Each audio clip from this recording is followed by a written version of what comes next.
Hello mga kasaka! Ngayon ay aking ibabahagi sa inyo ang responsableng paggamit ng agricultural pesticides.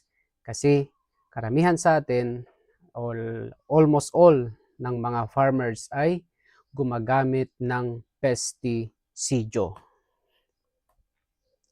So kailan ba natin masasabi na tayo ay ligtas? So when do you say you are safe?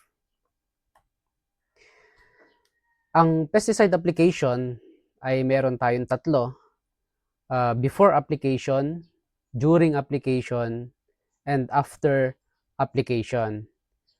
Pag-aralan din natin ang mixing, loading procedures, leaks, decontamination, personal protective equipment, storage and transport, disposal. So agricultural pesticides, ang target natin dito ay mga pests na sumisira sa ating halaman. For example, sa palay, magbigay tayo ng klase ng insekto o mga peste. So, meron tayong mga brown plant hopper. Yan, yung mga sapsucking insects natin, sumisip-sip sa stem ng ating palay. Ang sabi dyan, organisms which are detrimental and causes damages and irritation to man. Ayan, so makita natin may mga kuhol, ayan. So ito yung mga example ng ating mga agricultural pesticides. Ayan. Any substance or product or mixture intended to control, prevent, destroy, repel, or mitigate directly or indirectly any pest. So itong mga pesticides mga kasaka, ang tawag natin dito ay lason. So dapat hindi natin ito tawagin na gamot kasi ang gamot ay hindi naman pag sinabi natin gamot, ito ay nakakagaling. Pero sa case natin kasi dito sa agricultural pesticides natin, ito po ay mga lason. Ibig sabihin, pag lason, tama po kayo, nakakamatay po ito. So sabi dyan, pesticides are designed to kill something.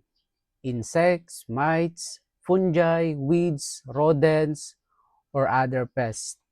Therefore, all pesticides should be considered as poisons. Ayan, so dapat daw i-consider natin na yung mga pesticides na binibili natin sa pamatay sa mga iba't ibang uri ng peste ay considered natin na ito ay lason. So ibig sabihin, pwede rin na mag-cause ng harmful sa ating kalusugan. Kaya ang ituturo ko sa inyo ngayon ay kung papaano natin mapapangalagaan ang ating kalusugan, paano natin pangangasiwaan ang pag-apply ng mga pestisidyo nang naaayon sa protocol ng Fertilizer and Pesticides Authority. Okay, pagpatuloy natin. Pesticides when misused, they can be extremely hazardous. Kasi nga, poison. With proper handling and application, pesticides rank among the indispensable crop production aids. Okay, next natin. So ito yung mga risks kung nagkaroon tayo ng mishandling sa paggamit ng pesticides. Sa tao, ang makukuha natin dyan ay toxicity sa ating katawan. So, dalawang klase yan, yung toxicity na pumapasok sa ating katawan. Una ay yung acute, pangalawa ay yung chronic. Ayan. So, meron yung tinatawag natin na unti-unting pinapatay ng lason ng ating mga internal organs. Meron naman yung chronic na kung saan ito po ay biglaan yung ating pong pagkamatay o yung epekto ng lason sa ating katawan ay biglaan. So nagkakaroon agad tayo ng poison sa ating katawan. Sa environment naman natin, pollution. So maaring sa mishandling natin, tayo ay makapollute ng ating river water, groundwater, drinking water, air, soil, and of course, disturbance of ecosystem. Mahalaga po ang ecosystem natin. Ano bang ecosystem? Lahat po ng nakikita nating living and non-living, yan po ay part ng ating ecosystem. Lalo na po sa ating lupa, mayroon po tayong tinatawag na mga microorganisms. Andyan yung mga bacteria, andyan yung mga fungi na kung saan tumutulong to decay, tumutulong para lalong mapabilis na mapabulok ang mga bagay doon sa ating lupa na magagamit muli para maging fertilizer ng lupa. So, safe handling of agricultural pesticides. The importance of safe handling of pesticides are formulated to be toxic. Next, pesticides can be dangerous if they are misused and handled wrongly. Kaya dapat alam mo ang ginagawa mo. Safe and effective handling and use of pesticides should be the concern of everyone. It must be the aim of industry, government, extension services, farmers' organization, and farmers themselves. So, safe handling of pesticides means minimize human and environmental exposures from the unwanted effects of pesticides. Sa madaling salita, dapat kapag bumili ka ng lason, alam mo kung paano ito pangasiwaan ng maayos. Hindi yung basta-basta tayong nagtimpla, mag-spray, ay itapon natin sa kung saan-saan ay okay na. So, meron tayong susundin na mga protocol para sa ganon, syempre tayo rin naman ang makikinabang. So, steps on safe and effective use of pesticides. Una, before application, sabi niyan. So, number 1, know your biological problem. So, sa pagbili natin ng ating pestisidyo, dapat alamin muna natin ano ba yung target natin na insect o kung fungi o kung bacteria, dapat alam natin kung para saan yung ating binibili. So where the use pesticides is considered necessary, the user must first identify the target before the appropriate measure could be determined, di ba? Para pag alam na natin kung anong klaseng insekto yon, then saka tayo pumunta ngayon doon sa mga bilihan ng agricultural supply at tanungin natin sila kung hindi natin alam ano ang pamatay sa BPH, ano ang pamatay sa GLH, ano yung pamatay sa kuhol. So sila po ay magre-recommend ng kanila pong mga produkto. Ayan. At least alam natin kung anong insekto ang dapat nating patayin. Select the correct product. Ayan na. So by the product at the right time, right source, and right condition. So meron po tayo mga iba't ibang klase ng produkto sa merkado. Ano? So napakarami po niyan. And lahat po yan ay effective as long as ito po ay nakarehistro sa ating FPA. Pangatlo, buy only registered pesticides from the FPA accredited outlets. So iwasan po natin ang pekeng mga lason. Kasi itong mga pekeng lason na ito, hindi natin alam kung ano ang karga nito, maaring nabawasan or maaring mas harmful ito sa ating kalusugan. So crop protection products should ideally be transported separately from other commodities. So doon sa pag-transport o pagbiyahe natin, dapat hinihiwalay natin yung pestisidyo doon sa mga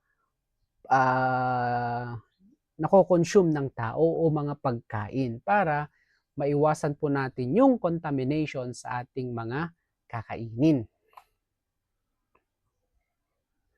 Number 5, basahin daw at intindihin natin yung pesticide label. Ayan, so may mga, ayan. ito po yung tinatawag natin na pesticide label. Dito po natin makikita lahat po ng details ng lason na binili po natin. So, isa-isahin natin. Ang pesticide label daw, isa daw po itong legal document. The pesticide label should make readily understood information on the following. Ano ang nilalaman ng container at para saan yung lason na yon, saan ito ginagamit. The manner of use of pesticides, the hazards of pesticide, and the appropriate precautions to take in its storage, handling, and use. When appropriate, the symptoms and signs of poisoning and recommended first aid and medical treatment in the event of poisoning. So lahat po ito na nakasulat dito ay dapat naroon doon sa pesticide label. Ayan. So ano nga ba ang sinasabi ng pesticide label sa atin? So isa-isahin natin. Una, makikita po natin sa baba ng pangalan o doon sa brand name ng mga lason, nakalagay po diyan kung para saan yung insecticide na yon. So makikita natin ito ay para sa rice, para sa mais, para sa gulay at iba pang mga crops natin. Kaya kung hindi natin nakita ito na kung para sa gulay o kung para sa palay, ay wag po natin itong dapat i-spray. Wag natin dapat itong gamitin. Ayan, dapat sundin natin kung saan sila talaga naka-associate na na crops natin. Kasi syempre pinag-aralan po 'yan ng mga taga-company, at doon itong lason na ito ay doon mas effective. Ayan. Okay, so understanding the label, types of pesticides based on pest control. So pag sinabi kasi nating pesticides, ito po yung general term ng lahat po ng mga lason. Ibig sabihin, nasa baba po niya itong mga tinatawag natin na ito. Una, insecticides. Insecticides kung ang target natin ay insects. Ayan, mga insekto. Pagdating naman sa mga damo, kung weeds ang target natin, ang tawag doon ay herbicides. Pag fungi or molds, fungicides. Kapag kuhol naman, ang tawag po natin dyan ay molluscicides. Ayan. So kapag tao, suicide. Ayan, joke lang. Pag nematicides, ayan, pag rodents, rodenticides. Pag bacteria, bactericides. Pag mites, miticides. Bakit mahalaga ito? Kasi doon sa pagbili natin ng lason, doon natin makikita yung mga kategory niya. Merong mga insecticides, herbicides, fungicides, bactericides, and so on and so forth. Okay. So, makikita natin sa ating pesticide label. Kanina sinabi ko, what does the pesticides contain that kills pests? Pangalawa, what are the other ingredients of these pesticides? So makikita rin po natin dyan yung active ingredient na tinatawag natin. Mapapansin nyo, sobrang dami ng pestisidyo sa merkado. Pero kung titignan mo yung active ingredient niya, halos pare-parehas lamang. Walang pinagkaiba po yan doon sa gamot na binibili natin na pangtao. Halimbawa, yung paracetamol. Paracetamol ay isang, hindi ko alam kung parang hindi siya active ingredient. Diba, paracetamol. Marami pong klase ng paracetamol. So, yun. Ganun din sa ating lason. Active ingredients, most important component, biologically active, and pest poison. Ayan. So, merong inert ingredients. Ito po yung mga other active ingredients na naroon po sa ating lason. So, ito yung dapat nating makita sa label ng ating lason na binibili. So, pansinin po ninyo, pag kayo po ay bumibili, dapat nariyan yung, syempre, number 1, nandyan po yung trade or commercial name niya. Halimbawa, Brodan or Franchier. Ayan. So, yun po yung mas malalaki yung letra. Usually, yun po yung commercial name po niya. And sa baba niya, naroon po yung active ingredient. Then mahalagang makita rin po natin dyan, dapat meron pong FPA registration number. Ito po ay nagpapatunay na hindi peke yung produkto na ito. Meron ding formulation date. Ang tanong, may expiration date ba? Yes, sa lahat po ng product ng mga pesticides, meron po yung expiration. Usually, 2 taon po ang expiration po niyan o lifespan niyan, tinatagal bago mag-expired. Nakalagay din po dyan sino yung manufacturer or distributor. So, ito po yung mga ibig sabihin lang naman po ng mga yan. So, trade or commercial name, ayan, yung mga brand, pesticide, ayan, so nakikita naman po natin. So, ang paalala lang dito, wag po tayong gagamit ng mga unregistered pesticides product para hindi sayang ang pera po ninyo. Meron din po tayong tinatawag na mode of action o yung MOA group. Ibig pong sabihin lang po niyan, ito po ay para hindi makapag-build ng resistance yung atin pong mga target pests. Halimbawa sa insekto, kung pare-parehas lang ang ini-spray mo. Halimbawa, nag-spray ka ngayon ng chicks. Sa susunod, nag-spray ka na naman ng chicks. So sa 5 taon nag-spray ka na ng chicks, yung insekto na tinatamaan mo ay nakapag-build na ng resistance. Ibig sabihin, resistant na siya doon sa ini-spray mo. Mas lumakas na yung kanyang stamina. Kaya nga, itong mode of action, ito yung magiging guide natin para sasabihin naman sa'yo dyan, ay gumamit ka naman ng ibang insektisidyo para mas maging effective sa ibang mga insect o mas maging effective sa insekto na target mo. Okay? So, nandyan din makikita natin yung direction for use. Napakahalaga po niyan. How to use the pesticide.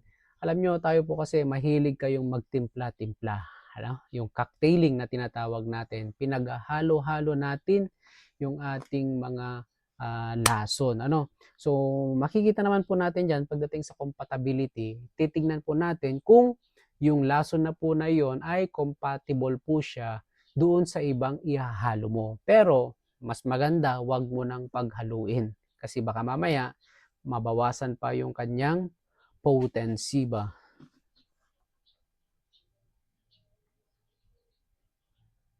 So, meron din tayong tinatawag na pre-harvest interval.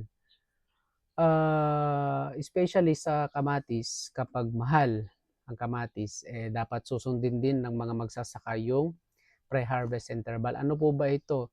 Ito yung i-sprayan mo yung inyong halaman, tapos meron certain siyang days bago mo ulit siya dapat harvestan. Para sa ganon, hindi po magkaroon o maiwan doon, what I mean is, wala na doon yung poison na inispray mo sa halaman. Mahirap naman kung yung kinakain natin ay panay lason, so mahirap. And then, how to store the product and dispose the used container. So, nasa pesticide label din po lahat po ng iyan. Ayan. Then, color band and pictograms. So, mahalaga, nasa baba rin po yan. Ano bang sinasabi ng mga pictograms natin? Ayan. So, makikita po natin ang iba't iba paggamit ng mga face mask, boots, gloves. Ayan. So, bawal sa animals. Ayan. So, mga paalala. Okay. So, understanding the label pa rin. Nasa pictograms po tayo. Kapag yung una, ano po nakalagay po dyan? So, ang sabi dyan, itago ang pamatay peste sa lugar na nakakandado at hindi maaabot ng mga bata. Ayan, napakahalaga po niyan kasi baka mamaya sa sobrang likot ng mga anak ninyo, mga apo ninyo, ay pinaglaruan.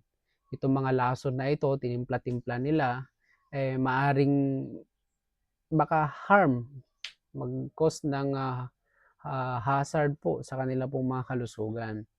Sabi diyan, habang gumagamit ng pamatay kulisap, magsuot ng angkop na proteksyon sa mga paa tulad ng bota. Ayan, magbota po tayo pag nag-i-spray na. Magsuot ng pantakip, mga goggles. Magsuot ng maskara o face mask. Magsuot ng respirator, gumamit ng proteksyon sa kamay ng tulad ng guantes. Pero alam nyo, kayong mga farmers, hindi po kayo gumagamit ni isa. Ano lang po ang ginagamit ninyo? Wala. Minsan pa nga po ay wala kayong damit na nag-i-spray. So, very dangerous po sa ating kalusugan. Alam nyo po ba na number 1 na tinatamaan ng spray o mas doon po mapasok yung lason sa ating katawan. Number 1 po yung itlog ng mga kalalakihan. So, dyan po mas delikado. Ayan, kaya pakaiwasan ninyo na pag nag-i-spray kayo or nagtitimpla, ay iwasan nyo munang hawakan ang inyo pong mga ari. Kasi, yun, mas doon po vulnerable po siya doon sa poison natin. Ayan. Then, iwasan din natin ang pagsisigarilyo. Ayan. O, at iba't iba pa, ano. Then, meron tayong classifications based on hazard and toxicity.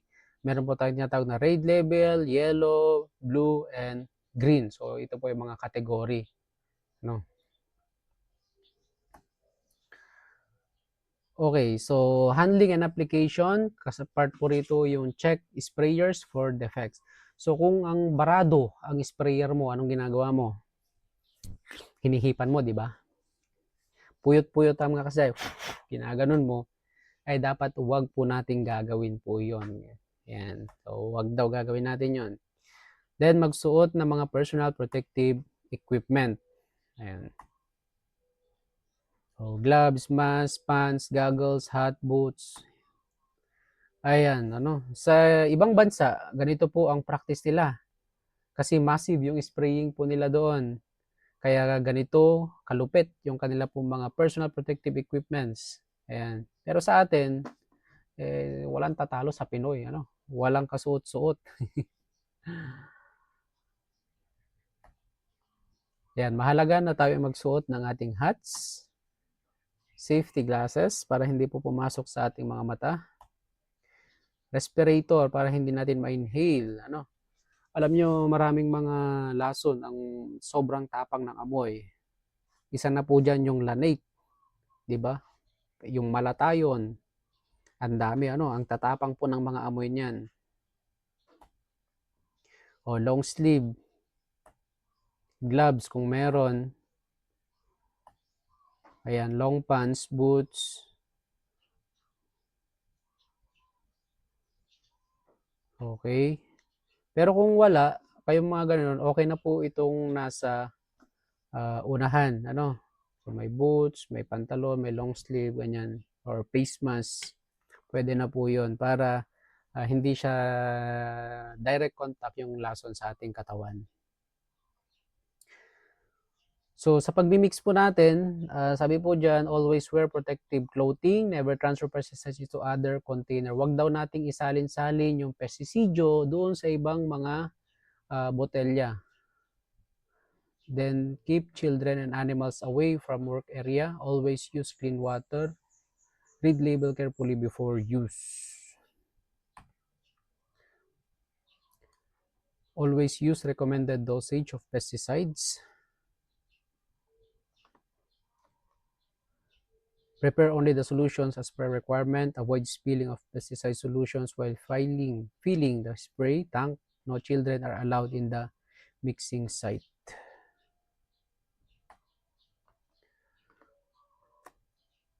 Sa pagmimix po ng ating mga lason, huwag nating gagamitin yung ating kamay. So tayo ay gumamit ng kahoy pag-mix ng mga lason. Iwasan natin ang mag-splash sa floor. So dapat ay dahan-dahan lang. So use suitable equipment for measuring and mixing. Ayan, so merong actually yung ibang pong mga pestisidyo, yung kanya pong takip ay nagiging measuring cup na rin po 'yon.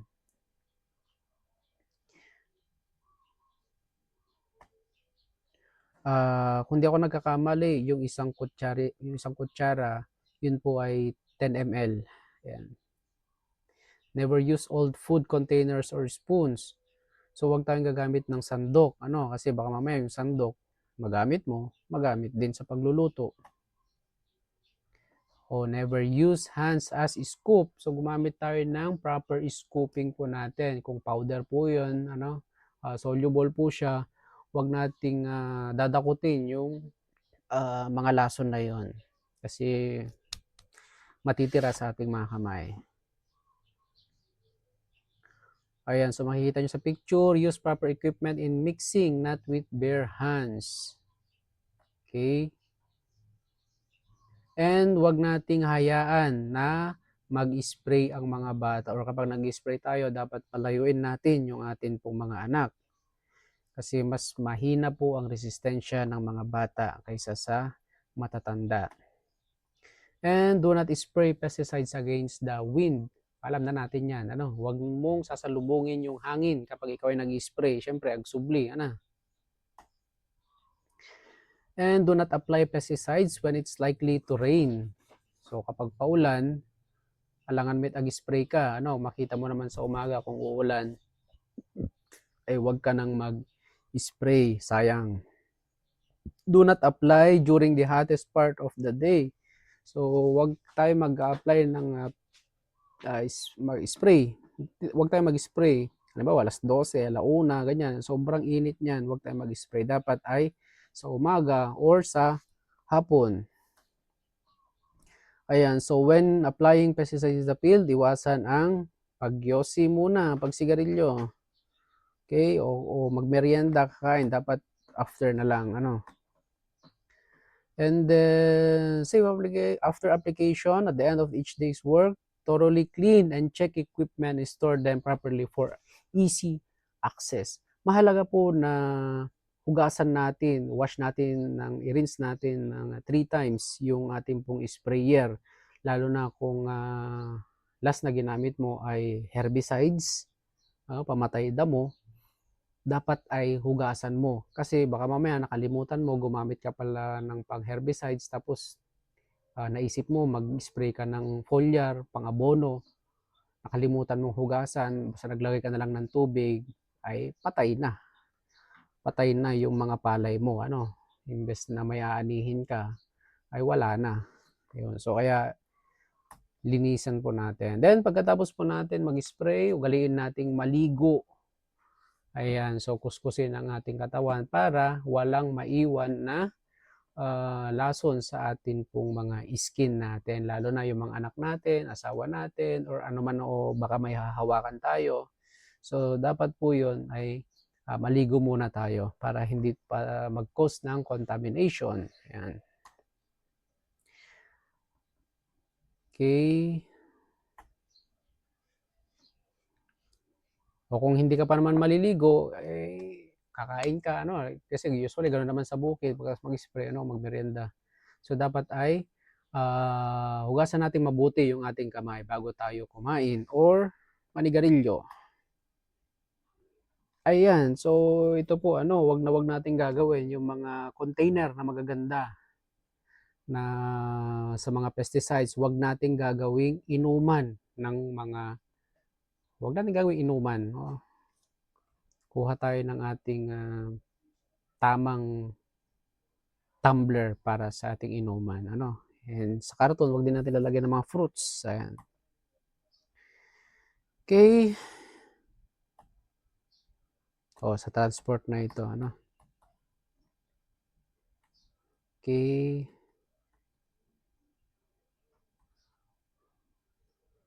Masyadong marami to. Pero yun lang, yun lang yung summary na lang tayo. Summary of safety handling. Sabi diyan, CRAPS. C, cautions at all times. So mag-ingat tayo sa all the time, mag-ingat tayo, R, read and understand the label. So basahin natin para saan at ano ba yung ating mga binibili, hindi yung basta narinig lang natin kay kumpare, or kaya nakita natin ginamit ni kumpare yung ganitong sprayer o pesticides, ay bibili na rin po tayo. So dapat alamin din natin. O, observe proper personal hygiene. P, practice maintenance of spraying equipment. So para maiwasan natin yung mga bara-bara ng ating mga equipment, linisan din natin, and para hindi po tayo mag-cause ng trouble sa next application natin. S, secure yourself by using the proper PPE. Sa simpleng paggamit ng face mask, pagsusuot ng long sleeve, o pantalon, o basta makoberan yung ating po mga skin kasi alam niyo po, health is wealth. Kapag tayo ay namatay, ay kawawa po ang inyo po mga pamilya. Sino po ang lalo silang magkakabaon-baon sa utang kung wala na po kayo. Kaya baka habang iniingatan, inaalagaan ninyo ang inyo pong mga halaman, ang inyo pong mga palay, mais at ano paman, ay dapat din pong alagaan ninyo ang inyo pong mga sarili. Okay? So maraming maraming salamat sa inyong pakikinig. Sana po ay marami po kayong natutunan at naway sundin natin para ang lahat ng ito para sa mas maayos at mas masaganang pagsasaka. Salamat.